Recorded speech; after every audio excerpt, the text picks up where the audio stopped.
प्रसिद्ध शिक्षाविद और भारत के तीसरे राष्ट्रपति डॉक्टर जाकिर हुसैन का जन्म 8 फरवरी 1897 को हैदराबाद में हुआ था। बाद में उनके पिता उत्तर प्रदेश के शहर कायमगंज रहने आ गए। डॉक्टर हुसैन यहीं पर बड़े हुए।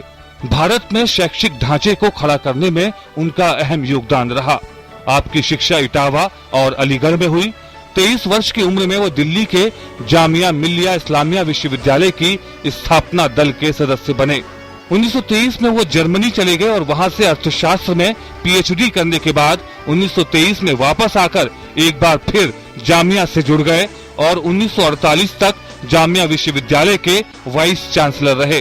स्वतंत्रता प्राप्ति के पश्चात वो अलीगढ़ विश्वविद्यालय के कुलपति बने तथा उनकी अध्यक्षता में विश्वविद्यालय शिक्षा आयोग भी गठित किया गया। आप 1952 से 1957 तक राज्यसभा के सदस्य रहे। 1957 से 1962 तक बिहार के राज्यपाल रहे। इसके अलावा वो भारतीय प्रेस आयोग, विश्वविद्यालय अनुदान आयोग, यूनेस्को, अंतर्राष्ट्रीय शिक्षा सेवा तथा केंद्रीय माध्यमिक शिक्षा बोर्ड से भी जुड़े रहे। महात्मा गांधी के निमंत्रण पर वो प्राथमिक शिक्षा के राष्ट्रीय आयोग के अध्यक्ष भी बने, जिसकी स्थापना 1937 में स्कूलों के लिए गांधीवादी पाठ्यक्रम बनाने के लिए हुई थी।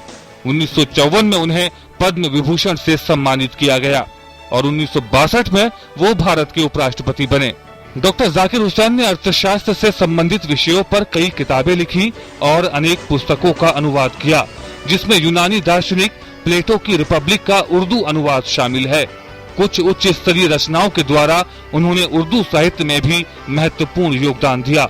1963 में राष्ट्र के प्रति उनकी सेवाओं के लिए उन्हें भारत के सर्वोच्च सम्मान भारत रत्न से नवाजा गया। 1967 में डॉक्टर जाकिर हुसैन भारत के तीसरे राष्ट्रपति चुने गए।